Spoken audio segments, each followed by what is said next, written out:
Welcome to the Undercovers cast. I'm Ben along with Paul. We got a bit of a skeleton crew tonight as Tommy's on his way back from the game and Jenna is out. But the Bills were coming off a narrow victory over the Bucks. They could have lost at the end, but I feel like the final score looks a little closer than how that game actually went. Just kind of the flow. There were some unfortunate penalties and whatnot, but for a week where everyone complained about how the offense was looking to start out the gate, I think this was probably the best we've seen the offense outside of maybe the Miami game.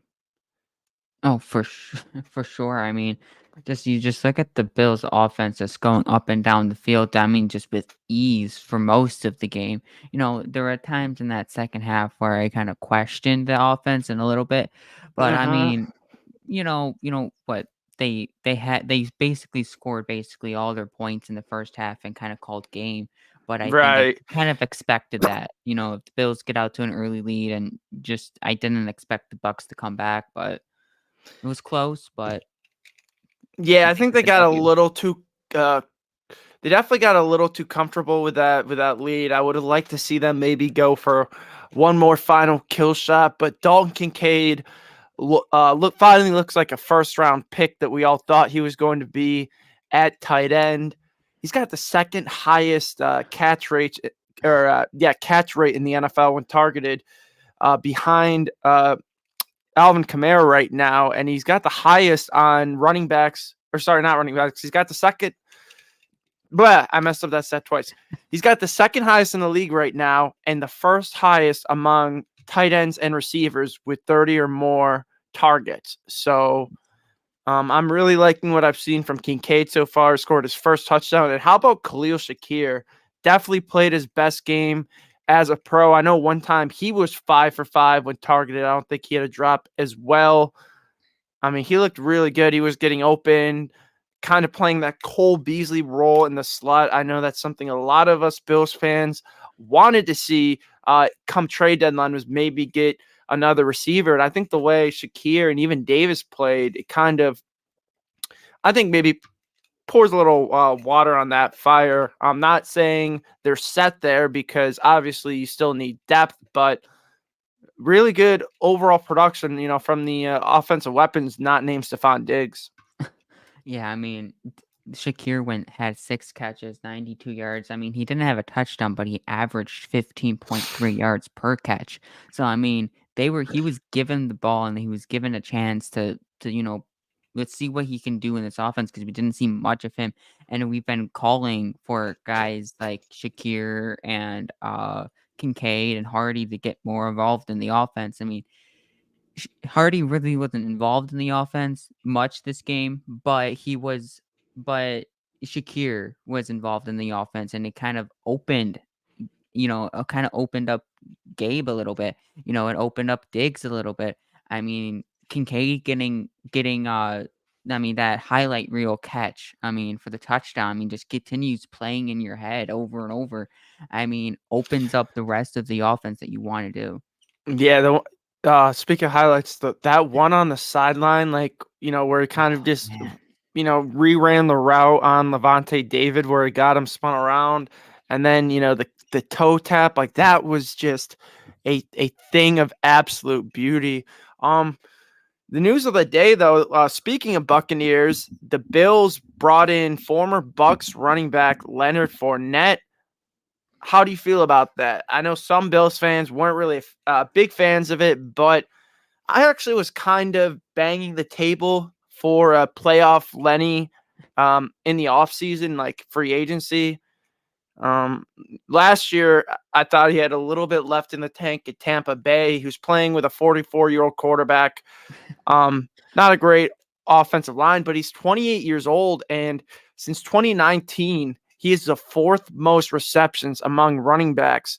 Only Kamara, Eckler, and CMC have more receptions. So, I mean, he's put up pretty elite numbers catching the football. And I know part of that is the Tom Brady effect, but part of it is Brady wouldn't have brought in Fournette if he didn't like his pass catching ability. Because if you just look at Brady's career, a lot of Brady's passes go to running backs. He loves checking it down and throwing to running backs. And if you look at Fournette, he had almost 100 targets his final year in Jacksonville, something like 76 catches. So, I mean, he's done it before. He got, in Tampa with Brady, and he's 28 years old. I know he had that little fight with Shaq Lawson several years ago. I think they both put that, behind them. And I mean, obviously, Mhm. if there was any bad blood, the Bills definitely would not have brought No. in Fournette. But I'm excited to see Lombardi, Lenny, see what he's got. You're getting good pass blocking. He's going to pick up Right. the blitzes, and at the very least, if he's going to catch a couple balls, maybe score a couple touchdowns. I mean, Latavius Murray, and I think part of it has been the play calling, but Mhm. I've kind of been underwhelmed with Latavius Murray since the I would Yeah. say the Raiders game, and with Damian Harris out for who knows how long, Right. possibly career ending, I think this is some nice insurance because we really haven't gotten the production from that power back that we were looking for when the Bills signed Harrison in Murray in the offseason.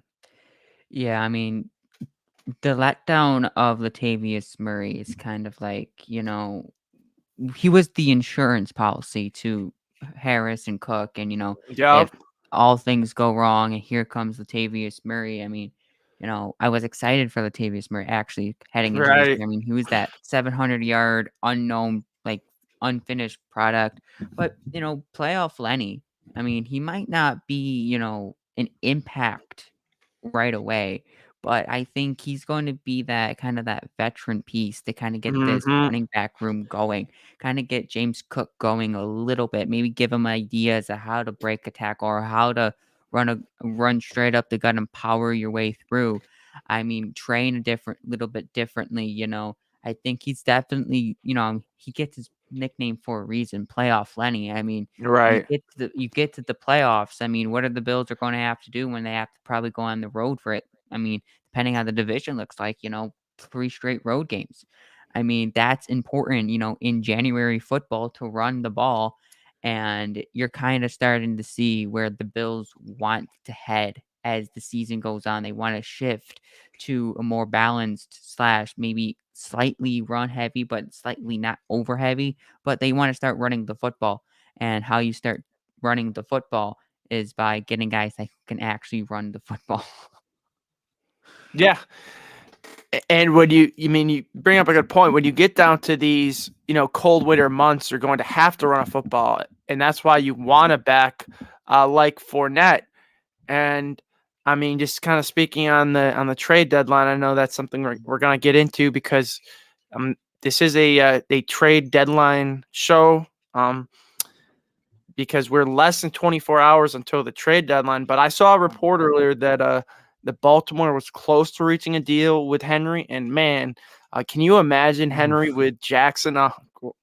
Thank God it didn't happen. But apparently the Titans owner vetoed it, so I don't think Henry's going to get Wow. moved at all. So I mean, any Bills fans, hoping for that dream, I think we can lay it to rest. And I think signing a guy like Fournette definitely Mhm.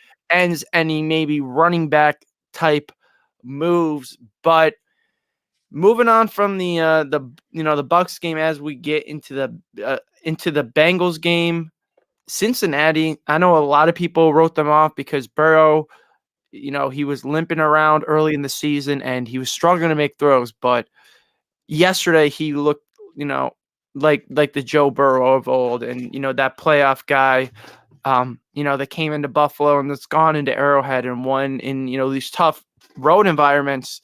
And I mean, that's a scary thought for the rest of the AFC. And as the Bills get into this Sunday night matchup, Cincinnati kind of, they've got a little bit of momentum now going into this game. They beat, a San Francisco team. I know San Francisco was on a little bit of a losing streak, but I mean, that's an impressive win in San Francisco. And San Francisco, coming off 2 losses, definitely, motivated for that game. It's going to be a tough test for Buffalo on Sunday.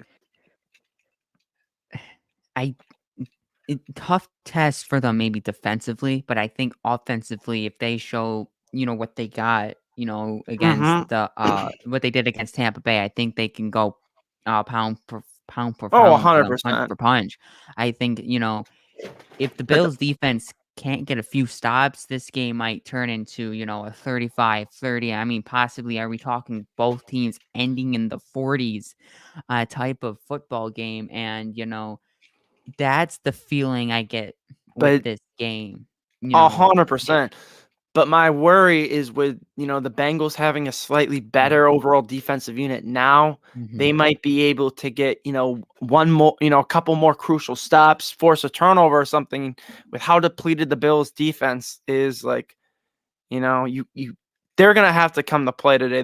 Or on Sunday, the Bills defense. Like, I'm not questioning Josh, but no, we might have to see Josh put on the cape and put up 30 or 40, and even then it may not be enough, with how the Bills defenses look. But I mean, just from a matchup standpoint, I'm kind of worried about the Bills corners in this matchup. I know Benford played really well against Mike Evans, even on that touchdown where he kind of pushed off, like it still hit his helmet. Like, that was just, a great play. But can Dane Jackson hang with T. Higgins and Jamar Chase? Like, no, yeah. And unfortunately, Kyer Elam, I don't know if he'll ever make it out of the doghouse. And if you look at the advanced stats, like, his stats really aren't any worse than mm-mm, Benford and Jackson's. In some regards, are actually better. Like, Benford has almost twice as many penalties, and they've played, not that many, Elam hasn't played that, or Benford hasn't played that many snaps, if anymore, because he was hurt last year. So Elam played a lot as a rookie. But I think this whole narrative, around Kyer Elam, I mean, it's definitely something more than just the play on the field, but it is what it is. Like, we'll never probably see, the fruits of Kyer Elam and Buffalo, and it's probably going to end up like another Moss or Teller situation. But not every player works on every NFL team, and the Bills still found um, Christian Benford. But that, I mean, obviously that corner two position is a little bit of a concern. But the D line, I'll just say the D line has still looked very dominant. The run defense, that has been a concern, I think, since Daquan went down. And even in the New England game, the Bills didn't really give up any big runs. It was all like screen passes, and they were right, missing Ed Oliver. And Poona Ford, I thought, uh, played, didn't play half bad against Tampa Bay. Like, he actually made a couple big impact plays. So, I mean, with Ed Oliver in there, Jordan Phillips, I know he had that penalty at the end, which, ultimately kept the game alive. But I'm not actually as worried about the defensive line as some people are. And I know there's no, some, stuff online, swirling around about maybe Sue coming in. And I wouldn't mind Sue, Ndamukong Sue coming in as another, body to the room, even if it's just to make it to the Super Bowl, because it seems like every team Sue has been on has made a Super Bowl mhm, recently. So, maybe just send some of the good, juju of vibes to Buffalo, right? Um, 100%. I mean, if it's for the juju purposes, I mean, I'll take them any right. I day, mean, but for on-field production, probably not. I think he could still give you a little bit left in the tank. Maybe. Like, I mean, he's not on a roster for a reason, but it necessarily isn't because he can't play. Kind of like Mhm, last year, and kind of like Tampa. He's just looking for the right opportunity, and he'll sign a place that needs him for like a mhm, 1-year contract. For a chance to help win a Super Bowl. And the Bills are a little depleted on their defensive line, so I mean, I would, kick the tires around. Why not? He was in Tampa for their Super Bowl.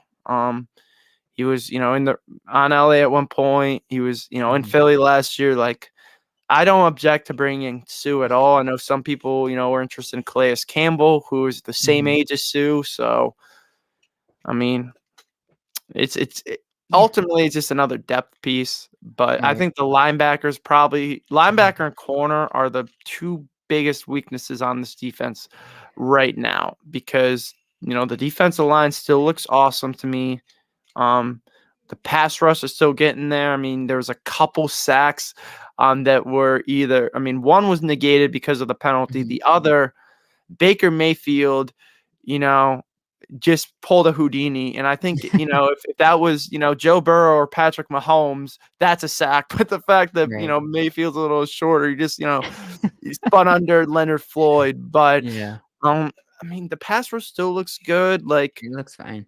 the safeties actually, that is probably my biggest uh you know I think the defense, the area that looked the best was the safeties. I think that's, Right.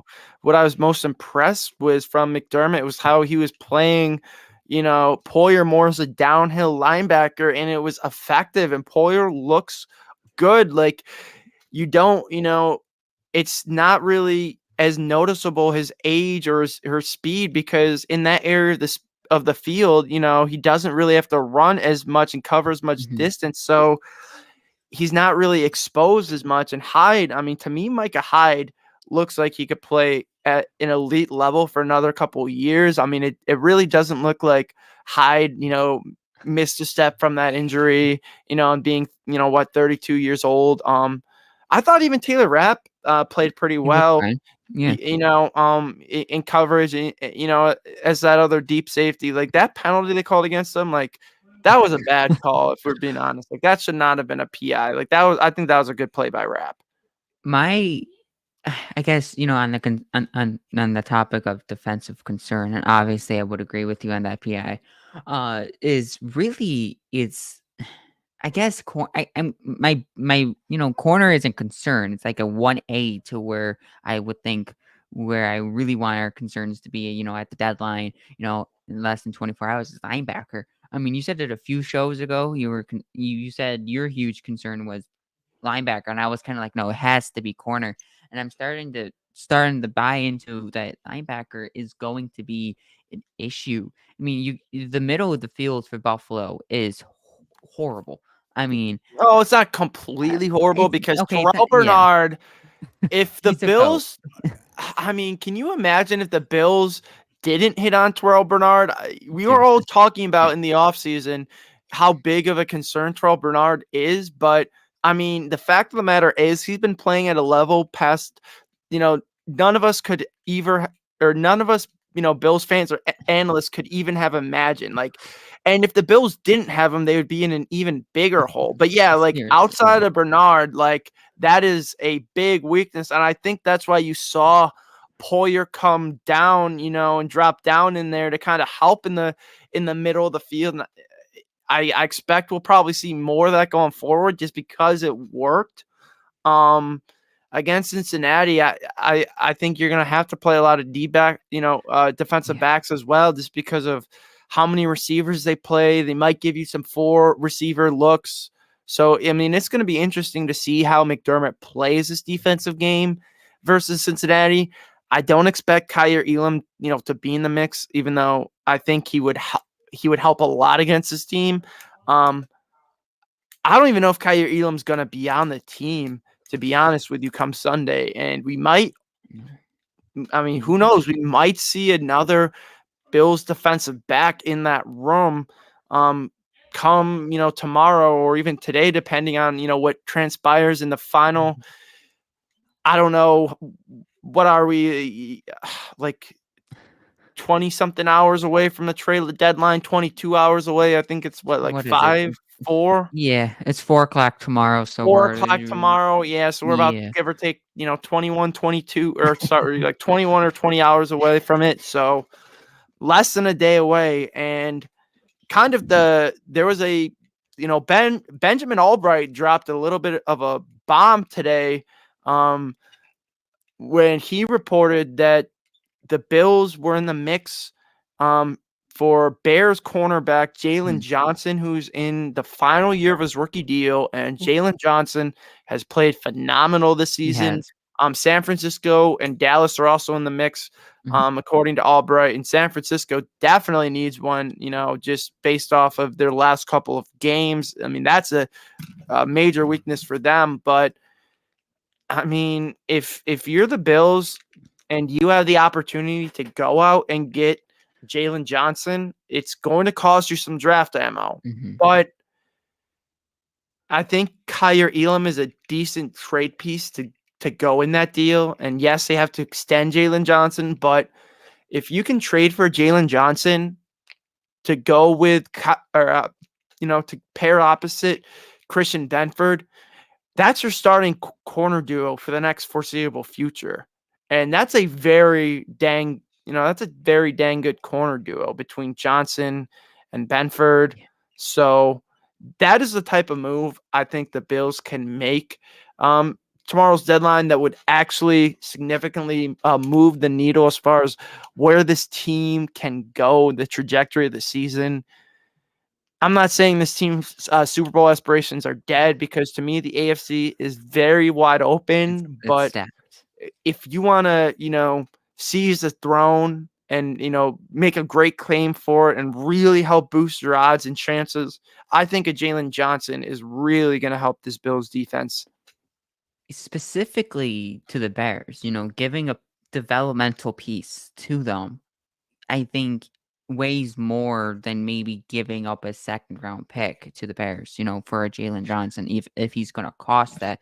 You're giving them You they probably have gave to give a second and Kyer, or a third and Kyer. I don't even know. I mean, I know he's on the I final think a third deal, and and Kyer would get the deal done because you're I would giving them a do it. I developmental would do piece. it though. Mhm, Um, I mean, the harsh reality is you're gonna whiff on Elam. But if you think about it, Tremaine Edmonds is netting you a third round compensatory pick. true. You're just swapping Kyer Elam and Tremaine Edmonds for a lockdown corner. If you can do that, I would do that, just given the cap situation and everything. I mean, I guess that's kind of the perspective you got to Mhm, look at it with. And I think, when you look at just what's more valuable in the NFL, a middle linebacker or a lockdown corner, mhm, I think a lockdown corner is way more valuable than a middle linebacker. And the Bills have already found their two mhm, linebackers of the future. I mean, I know, uh, you know, prayers up to Milano for a speedy recovery, but they found Bernard, to go opposite Milano, and we'll see what we have in Dorian Williams. It is a little concerning that they're not giving the opportunity to play when mhm, Dotson is playing horribly, but I mean, he still is a rookie. They kind of were slow and took their time with Terrell Bernard, and it ended up paying out big time this season because Terrell Bernard has been awesome.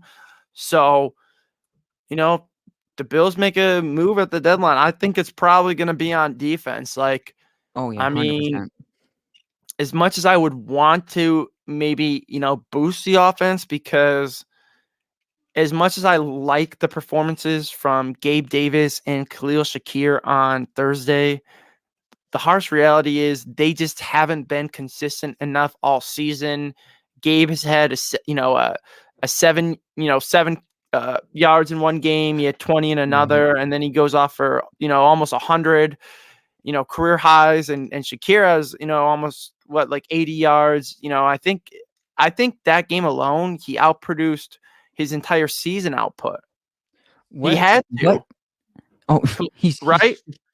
I don't even I have the would numbers in front of me, but like I I I think think Shakir had game what, 1 like was 60 game 1, yards? mate. No, I'm talking It about I'm was talking about Shakir. Shakir had to oh, have what, like oh, yeah, 60 yards entering that game? 92. No, Oh, entering the game. oh, entering the game.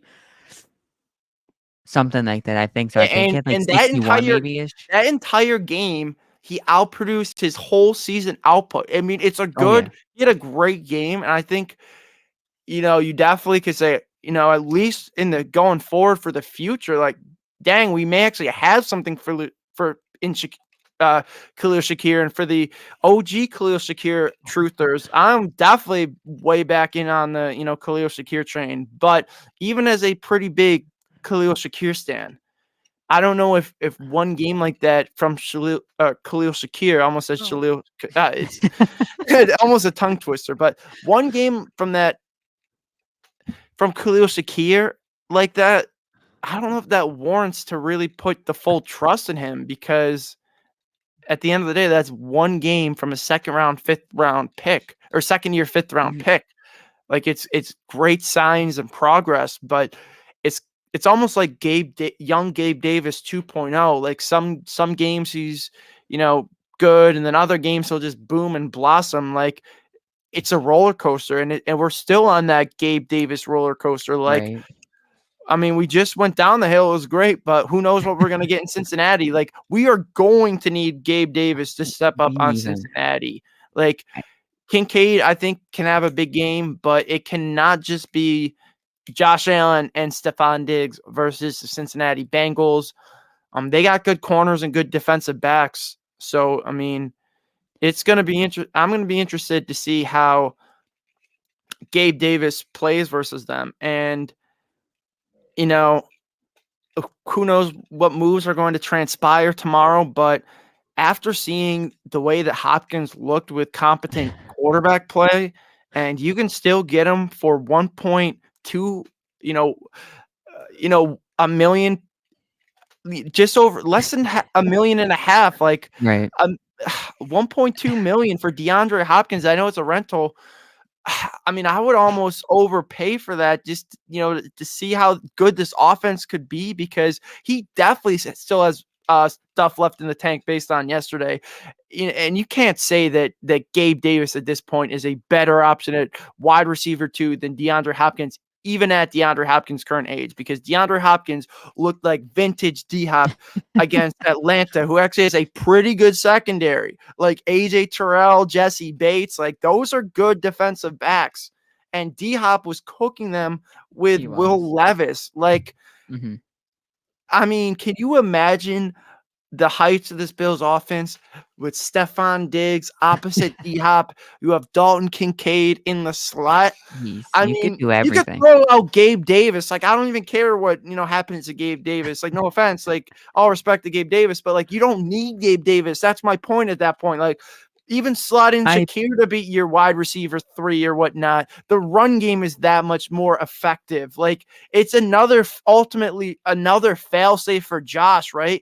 At the end of the game, the end of a quarter, if, Diggs is blanketed or double teamed, you got someone is going to come up with the ball if you throw it up to them. Gabe Davis, half the time, I'm sorry, and I like Gabe Davis, but we're holding our breath whenever Josh throws it up to Gabe Davis. Even if he's open, you don't know if he's going to come down with it. Like, this year, he's had critical drops that have cost the Bills in games they've lost. So, I mean, I So do you nothing want the against. move on offense or defense? You seem more passionate on offense than you did on No, no. defense. You sound like, "Just go for the offense, I let's win mean, games 35-32 and just hope and a prayer." I We I get think. the coin toss. I think if I were the GM, why not both? Like, get Jalen Johnson and DeAndre Hopkins, and worry about your draft capital after you win the Super Bowl. Like, because I think if you get both players, knock on wood for injuries, you might even get some guys back for the playoffs. But I think you have as good of a shot as you ever had if you bring both those guys in. And I'm not saying the Bills need to grab an offensive piece, but just seeing Hopkins play yesterday, if the Bills don't make a move, and then against Cincinnati, if receivers, starting receivers not named Diggs, don't show up, there's going to be a lot of very angry Bills fans on WGR come Monday morning because the Bills didn't make a move, and they were complacent with the receivers. Like, I'm not trying to predict what's going to happen and say the Bills aren't. I mean, I'm not saying they need a receiver, and I'm not saying they aren't going to trade for a receiver, and I'm not saying they're going to lose or the receivers are going to struggle versus Cincinnati. I'm just laying out a scenario which could happen, and if it does, like, In all I don't reality, it know. kinda did happen in the old playoff game. I know that's Yeah, it different, did. but, It did like, happen in I the mean, playoff no game, one else and showed up. no one did. You're right. It did show up, and now we're kind of having the same conversation. And I mean, the whole adage about the definition of insanity is doing the same thing over and over and expecting different results. Like, I mean, the Bills are, ultimately doing that versus Cincy, and hopefully they can get different results. But if it doesn't work again, like, you're going to have some, a lot of people looking at Bean and saying, "Hey, a lot of fans were questioning the wide receiver 2 situation going into the season."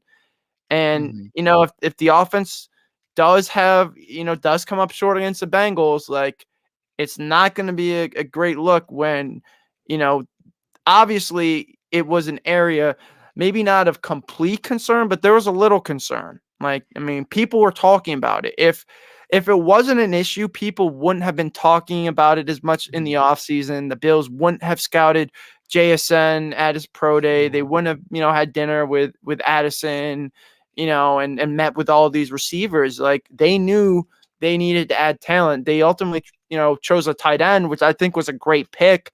And I think Kincaid is going to end up being a home run and a great player. But to me, I still don't know if the pieces the Bills have on offense, and this is with the defense, like with Right. with how the defense is constructed, I don't think the Bills can win a Super Bowl with this offense.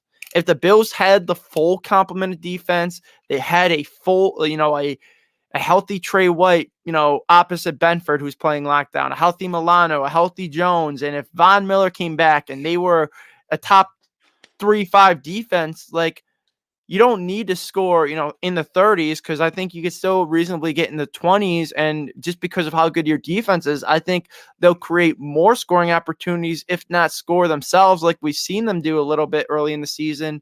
But just with the current personnel, looking at the defense, I don't think the Bills are going to be able to shoot out teams and win games with this defense. They can. It's just you With go into a playoffs 4 or 5 games in a row against the right. top teams. You got Lamar Jackson possibly, in one round, or Trevor Lawrence. You got Joe Burrow.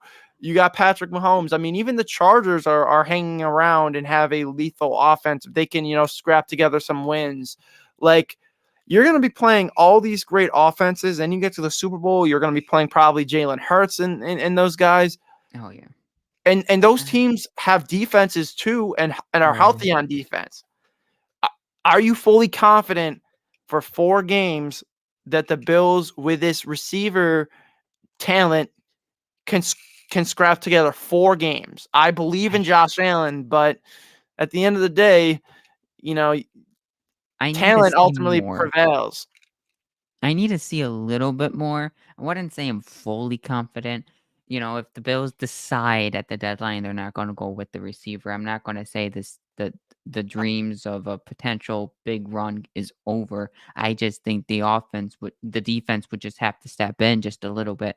Get a Mhm. couple of And stops, do and you which think quite a Jalen Johnson can make that defense good enough I with the think current so. cast of offense, even without, I know you mentioned earlier the hole at linebacker. That still might be a big weakness. You still think the defense can hold, just with strictly a corner? I mean, I'm not saying they can't. It loosens the Band-Aid a little bit, allows the Bills to be a little bit more, it allows them maybe be a little bit more creative on what they want to do in coverage-wise on defense.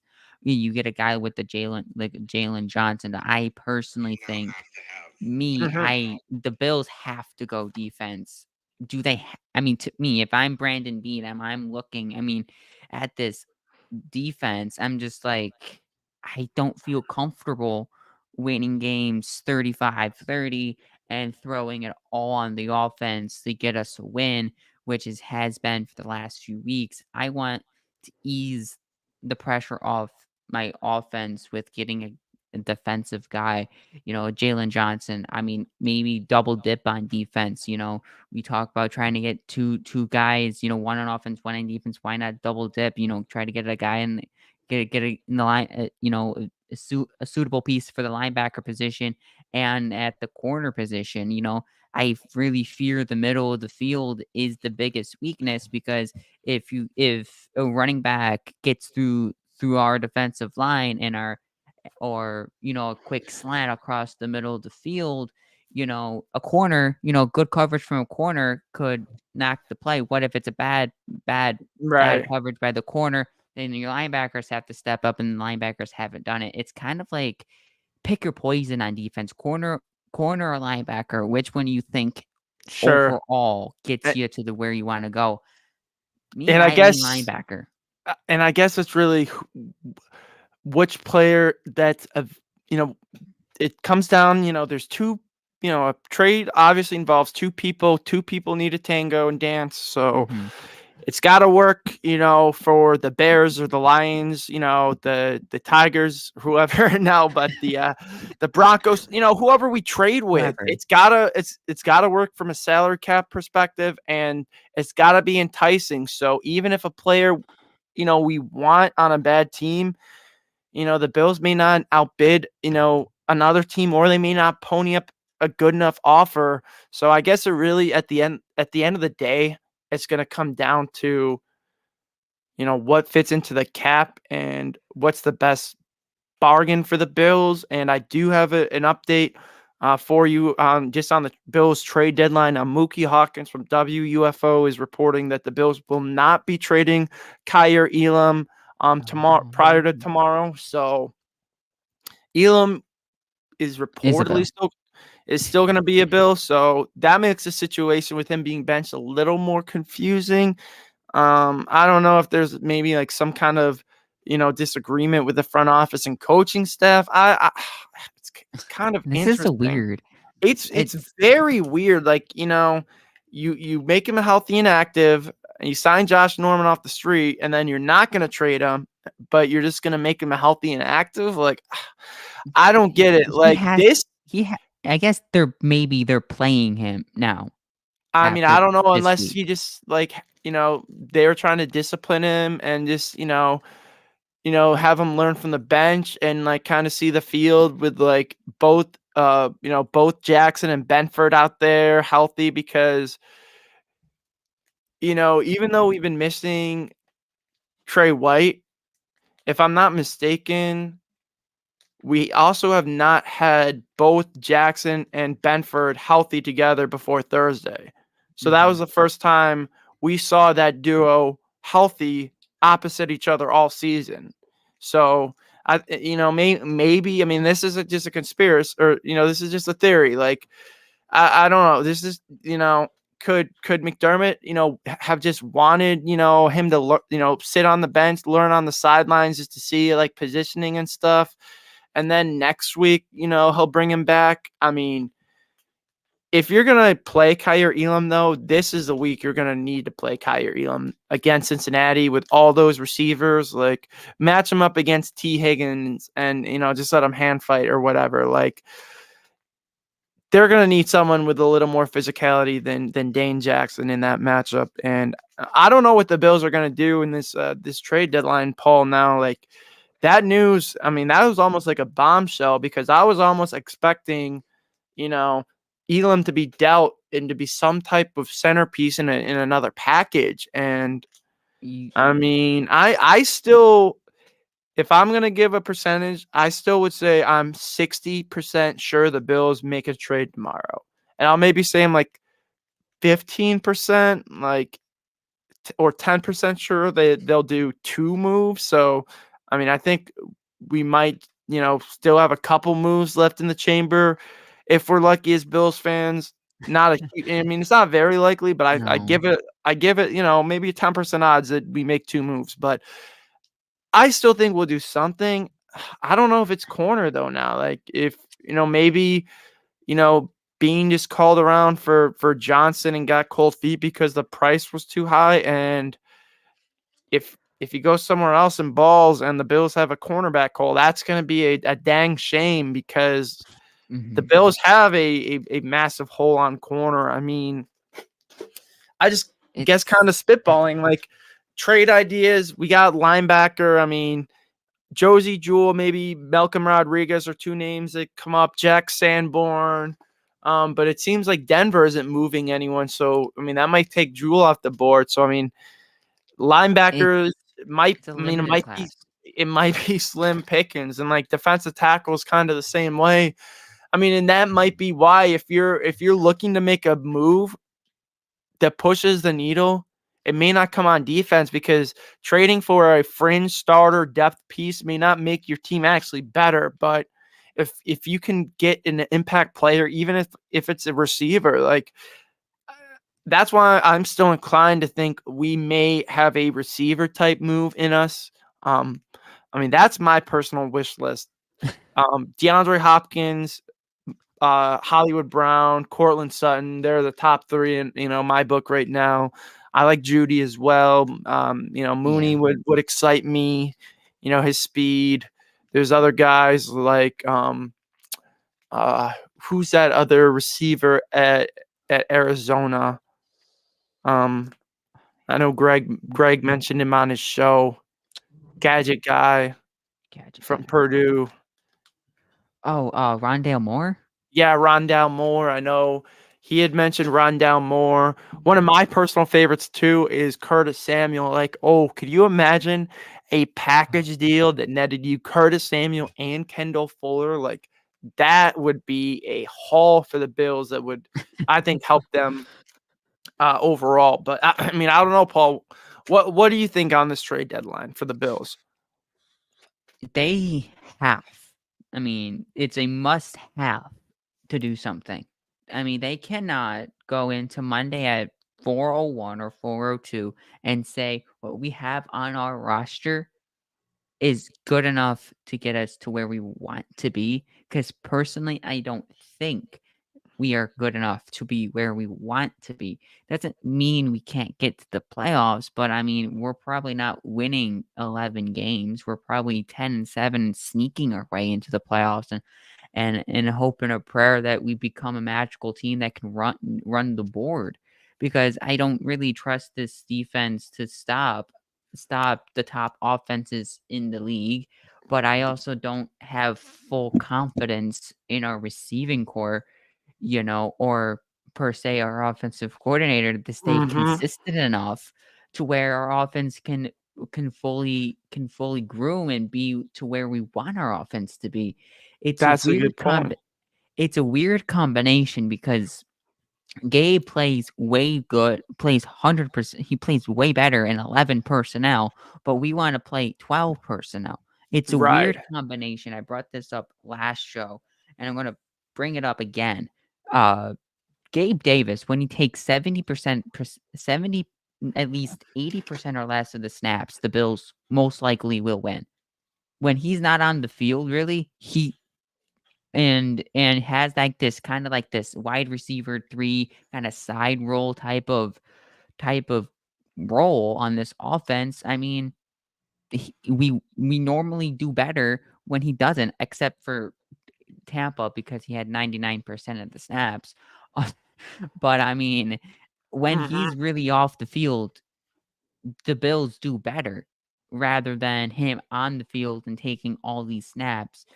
Yeah, Back I to your mean, point, maybe it's you kind of a feel. it's kind of a dilemma because like, if you have a young offensive coordinator, like maybe you don't have the full trust in him to be able to utilize. I mean, Mhm, for some coaches or teams, yes, I think maybe what the Bills have weapons rise is adequate to win a Super Bowl. I mean, mhm. Gabe Davis, Shakir, and Diggs, in a vacuum, they're pretty good. Same with adding Kincaid and Cook and Knox. You Like, gotta use them the right way. you got some good weapons, but if you're not putting them in the correct situations, like Mhm, they're not going to be very effective. Like some of them, you got a couple elite players, some good, some, maybe not as good, but like if you have the right offensive mind, you can cook with them. But mhm, when you have a young guy like Dorsey who's still learning the ropes, like I just feel like you'll always, they're you're just running a risk like with Dorsey with those weapons. Like,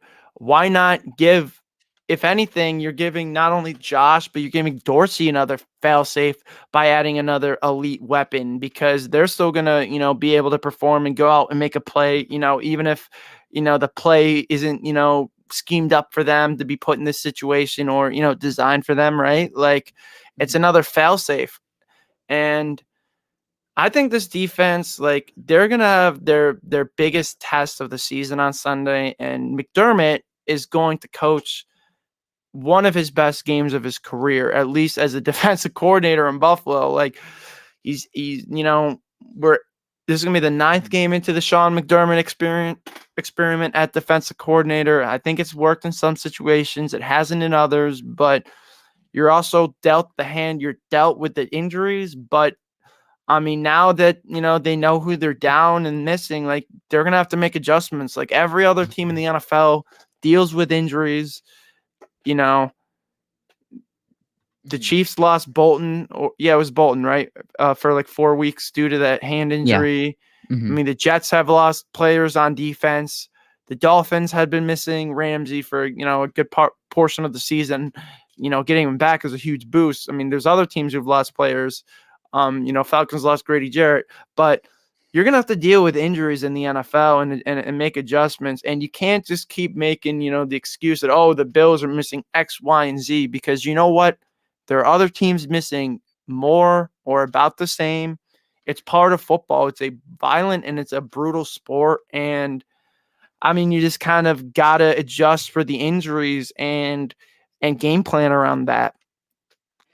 Yeah, you said that perfectly. I mean, every team deals with injuries. I mean, is it an excuse for losing? Most likely not, because you still have to try to win with the players that you got.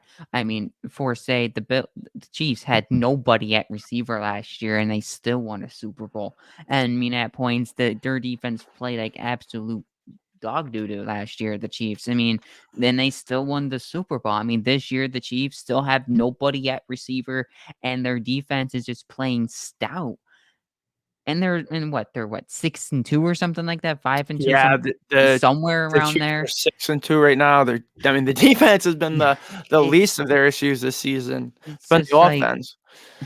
it's just like you got to win with the players that you got. I mean, and if that's what Bean is really just going to say to Sean McDermott, you just got to win with the guys you got. We have no space. We don't want to give up draft picks because we need these draft picks to continue building for after this year. Well, I mean, well, okay then. Sean McDermott, do something. This defense looks like absolute dog water right now. Fix it with the players that you have. Ben, tomorrow there's not just one, not just a trade deadline coming out tomorrow. The CFP have their college football predictions tomorrow. Ooh. So they're uh listing out their top 25. The CFP is doing their thing, and I have a top 6. Do you have one? Just as just the Yeah, 4 I teams that you mean, have in and the 2 that you have out. I uh, know we're talking trade deadline. I just threw it yeah, out, yeah, but yeah, for sure. I got a top 10 even, but if I were to do a top 6, um, the 4 teams that you have currently in the playoffs and the 2 that you kinda have so I like wild got card. number 1, I got Michigan. Even though they've stolen a bunch of signs, they've still been a very dominant team.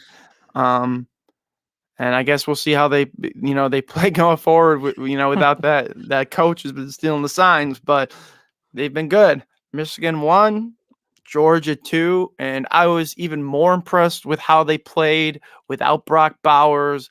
They absolutely steamrolled Florida in the swamp. Lad McConkey, and it just sounds like some of these names are made up. Brock Bowers, Lad McConkey, but they got weapons all over the place. Kool-Aid McKinstry. Yeah, like that's a great name, but I got Georgia number 2, even though they haven't lost, a regular season game in over two years. I still have Michigan over them currently, but they're a close second. Number 3, I got Florida State. That might seem biased, but the offense is clicking on all cylinders. The There's defense has nothing been biased about that. shutting teams out. I mean, enough said for now. Ohio State at 4, and they're kind of on fraud watch for me, but I'll leave them at 4 for now. Just I guess kind of because of you know the prestige of the Big Ten, and for some reason the committee loves Ohio State. And then interestingly, well, no, I left them at 5.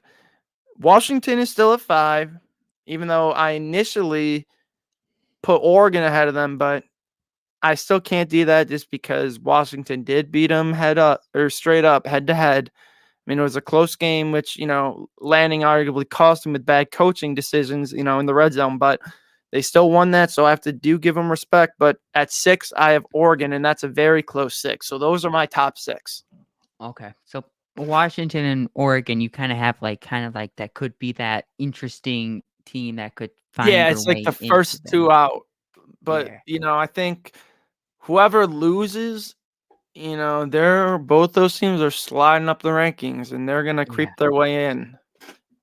All right. My top 6 really quick, then we can get into game picks then. For week 9. One is Michigan. I totally agree with you. I mean, I said it a week ago. I mean, even though they're cheating their way through, they're still playing pretty good football. I mean, whatever Harbaugh wants to do in Michigan. At number 2, I have Florida State. I think they are right now the second best team I in like college that. football. I really do. I Not mean, gonna I'm have an not. argument from me there, Paul. I mean, Georgia just doesn't give me it right now. Ohio State's playing meh, and but at 3, I do have Georgia. They're what they're doing right now with their offense. Without Brock Bowers, it's working. It's good. They're still undefeated. Maybe it's a cakewalk of a schedule, but they're winning and they're going to get into the college football playoff, or presumably, if whatever happens. 4, I have Oklahoma. You know, even though I totally forgot Even with a loss. Interesting. I totally forgot about as I say the name Oklahoma, I totally forgot they lost to uh No, to that's fine. Kansas on the weekend. But uh for right now they're 4 to be determined. They're most likely not 4. 5, I have Oregon. I think they are a really good team. Pac-12 don't play defense, but their offense is okay, and they're and they're lights out. Number 6 is Ohio State. Defense good, questions on offense. Mhm. They can get their offense going. They can beat Michigan. But if their offense is playing like the way they are, they're not beating Michigan Yeah, and I on the think the final game game. this and I think this year's game, if I'm not mistaken, is in the big house. So It that's is. gonna be a tough test. All right, what do we got for our NFL game picks this week? All right, week 9 game picks. Let's start over in Germany. And what could Ooh. be a this could turn into a Germany Super Bowl kind of thing for them out in Germany, watching a 35-30 finish maybe, or we get jet lag. What do you think? Miami and KC. Oh man. This is like the Bills fans like worst nightmare type of game. Like root for both teams to lose. Like that's like the type of Hope outcome. for Like a tie. I don't think any Bills fans like really, is gonna enjoy watching this game. I guess from a football standpoint, you are because they're very good teams, and this is gonna have pretty big seeding implications. But if I'm to pick Does. the team, I mean, I think if this game's in Arrowhead and Tyreek Hill is coming home and he runs into that stadium after saying everything about Chiefs fans, I think the Chiefs fans might set the record for Mhm. the decibels at Arrowhead. But the fact that this game's in Germany, first of all, is a scheduling crime by the NFL. But second of all, it's a huge advantage for Miami. These international games are weird. Anything has happened. I mean, the Chiefs' offense just hasn't been clicking. I know their defense is good, but I don't know if it's a Europe game is a time to get their offense right. I hate to say this, it's gross picking the Dolphins, but for some reason, I think Miami wins this one. You know, Miami, totally can agree with you. Their offense is wonderful. And I hate the passion that their offense is so good. Mike McDaniels is the most cringiest coach on this planet, but I still don't think that's enough to beat the Chiefs. We'll see. They completely are like the worst team to play against winning records. I mean, I don't know when the last time they beat a team with a winning record was, but Give me the Chiefs. I think I mean, it's gotta happen sometime, right? I mean, that's has to the happen. streak's gotta end. That's why I'm picking Miami. Maybe they're I maybe also, I also think the fact that they traveled, like they left today, like they're not gonna really be affected by the Oh, jet lag. They were smart. I don't know when Kansas City left, but like they seem prepared. Like I don't know, just Germany is quite a ways more. yeah. I I mean, think further than London. yeah. I mean, I something just tells me like I think the Chiefs are the better team, but I mean, I don't know. I got a gut feeling that Miami wins. That's what it is. Ravens Seahawks 1 o'clock in Baltimore, CBS. This is probably going to be one of the best 1 o'clock window games. I think, the Seahawks. I mean, they're first in the West right now, which you got to look out for. As the season progresses, because San Francisco is skid, and I think Seattle has. They definitely impressed me. And then adding Leonard Williams, like, I mean, they might be dangerous in the NFC, but they're coming to Baltimore. Last time Baltimore played a conference opponent, they shredded the Lions. It's a West Coast East Coast trip. I'm going with Baltimore. I think it'll be a very good game, but I think the Ravens win it. Yeah, I will agree with you. I think, West Coast teams, flying out to the East Coast, it's kind of hard. Time adjustment, same thing with the East Coast, going out the West Coast. I give the Baltimore Ravens an advantage here. All right. This could be an interesting game down in Houston. The Texans will host the Tampa Bay Buccaneers. Houston could have won this week against the Carolina Panthers. They lost on a walk-off field goal. They get back into the win column and kind of maybe be that sneaky wild card team. I think the Bucks win. Because the Bucks, I don't think the Bucks are really that bad. Like I think they're a mediocre team. They got good weapons. They're playing a rookie quarterback, and I think this is gonna make the Bills look better. So I'm picking the Bucks. Give me the Houston Texans. I am now a Ah, full on CJ Stroud believer. I think they could be that, that kind of like interesting Cinderella team. Watch out for them, type of team if they get in. But I think they're probably going to miss the playoffs, but I think they're going to be good enough to beat the Houston Texans. Fun 425 game again in Texas. Sorry, not in Texas. The Cowboys will visit Philadelphia in what could be a fun NFC East game. I'm gonna pick Philly because this game is in Philly. If it was in Dallas, I would go with the home team, but I'm going with Philly. Yeah, me too. I think Philly's just, even though Dallas routed the Rams, Eagles, play that the brotherly shove, and they had a Right. counter off, running back counter off, and I mean that's crazy. All right, Sunday night football in Cincinnati. Joe Cool versus Josh Allen. Who do you got winning? Maybe the biggest game on Sunday. So was last week the first time I picked against the Bills on the show, or the second? I think so. I think it was the first time. No, wait. It probably I was think your it, second. I would have to no, go back. You took Tampa last week. The week I think before, it took New England. Didn't I take the Bills week one? I don't think I picked against the Bills. I think I was what, no.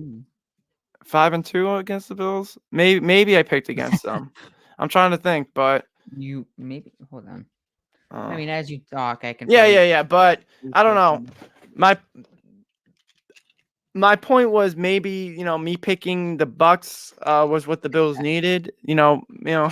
First time picking against the Bills, and not for that reason I'm gonna pick the Bengals. Maybe part of it, but it's in Cincy. They got that the black and orange thing they're doing. Mhm. Stripe the jungle or whatever they call it. I think the energy is going to be there. Last year's atmosphere was insane before the Hamlin injury, which was unfortunate. I mean, I think this year there's going to be a lot of energy. I think the fans are going to be hyped, and I think it's going to be a tough task for a depleted Bills defense, which I think is going to play better at the end of the year. Mhm. Once they've kind of adjusted to losing all those guys, but I think right now it's still gonna be a little apparent that they're missing all of those guys against a top offense. And I still give the Bengals defense a little bit of an edge, so I'm picking Cincy. I've picked against the Bills once on this show, and it was when they went to London. I took the Jaguars, and that was like the start of their horrible slump. But I'm going to pick against the Bills a second time, Ooh, and I'm we're going to both say picking against the Bills. I am. I just I Yeah, I cannot. don't This feel good the about this game, Paul. I really don't. I I wish I did, but I mean, I truly believe I think I don't. the I Bills guess are not this. getting routed. They're just Yeah, gonna lose I don't this think this will be game. the playoff loss. Ugly. I don't. I mean, it's not the the.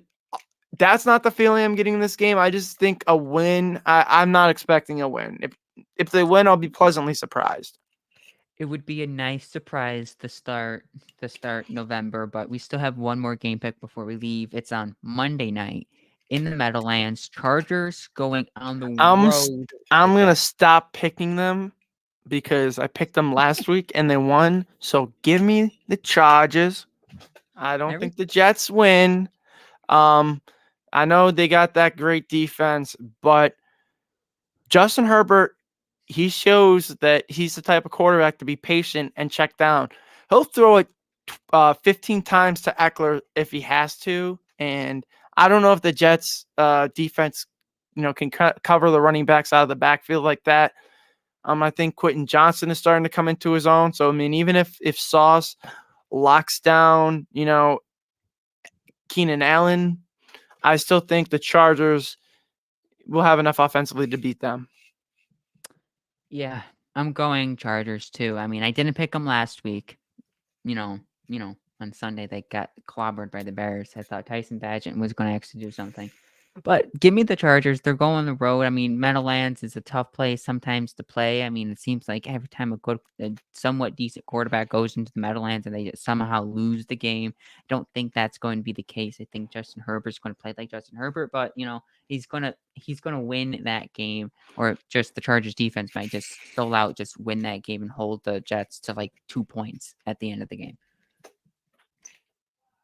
All right. Well, Monday Night Football is about to kick off, and I know everyone's gonna definitely want to be tuning into an epic showdown between Jimmy Garoppolo and Jared Goff. 2 So, years ago, this would be noted as the battle of the mids.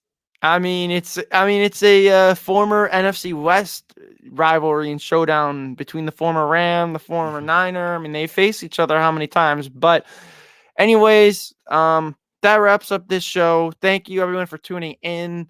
We'll probably be back next Wednesday, we'll say, to recap the Cincy game. Maybe if something big happens on the trade deadline, we'll have another show Wednesday. I'm not sure yet how we're doing everything going forward. We might Yeah. also be rescheduling our live streams every week. So just pay attention to our Twitter. Going forward, but we're definitely going to be talking, we'll be recapping that Bengals game. We'll be previewing the Broncos game. If anything big happens, we'll definitely be talking about it, but we'll have more on the what happens on the trade deadline and the Bengals game on Thursday during the Buffalo basement with Matt and Patrick.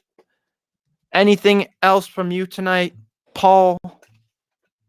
Other than the Brandon Bean, please make a Please trade. Like, make please, bring in pretty Jalen please. Johnson and DeAndre Oh my Hopkins so the Bills go in the Super Bowl. But I anyways, personally don't wanna come to you tomorrow at 4 PM. That's for yeah. one. Well, there's gonna be a lot of angry, Bills fans if something doesn't happen. I'm not saying the Bills need to make a move, but I mean you have the opportunity to make some noise in AFC, which to me is wide open. But that's it. Go Bills. Go Bills.